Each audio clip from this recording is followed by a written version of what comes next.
Halo semuanya, perkenalkan nama saya Farizal Mazaputra dari Fakultas Ekonomi dan Bisnis, Prodi Manajemen dengan NIM 123102001. Hari ini saya akan mereview buku dengan judul The Psychology of Money karya Morgan Housel yang diterbitkan tahun 2021. Buku ini menceritakan bahwa setiap individu memiliki pandangan dan solusi yang berbeda saat menghadapi masalah keuangan masing-masing.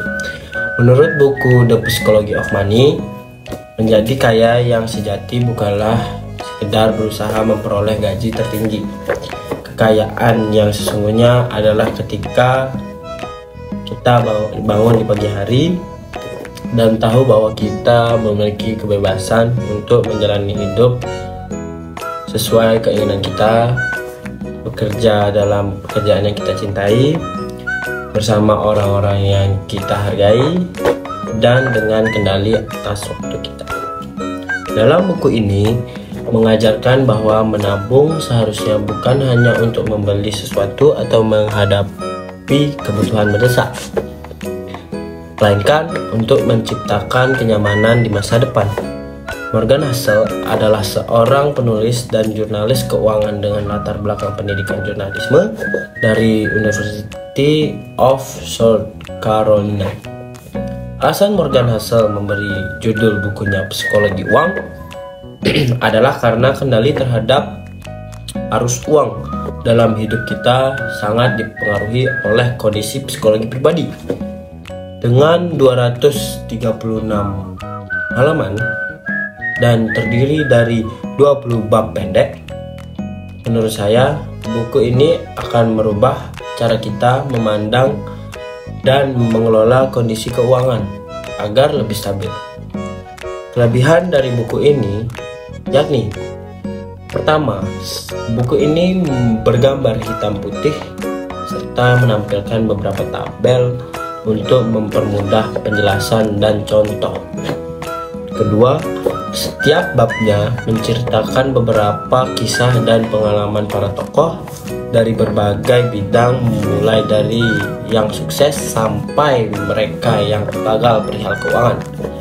Dan bagaimana menariknya adalah bagaimana penulis menerangkan pengalaman hidup tokoh yang tidak hanya tokoh bisnis saja untuk dijadikan referensi dalam bukunya.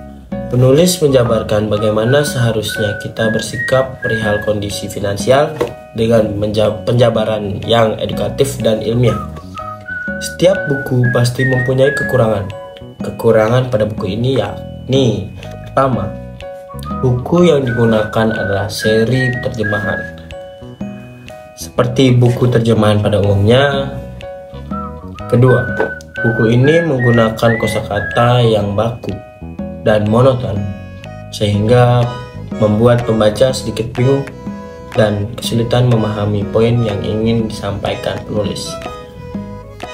Terlepas dari kelebihan dan kekurangan buku ini juga termasuk dalam international bestseller dan telah diterjemahkan ke dalam 26 bahasa. Ini patut didapatkan penulis karena ia menulis tentang keuangan sejak tahun 2008 dengan mencantumkan banyak sumber referensi untuk bukunya.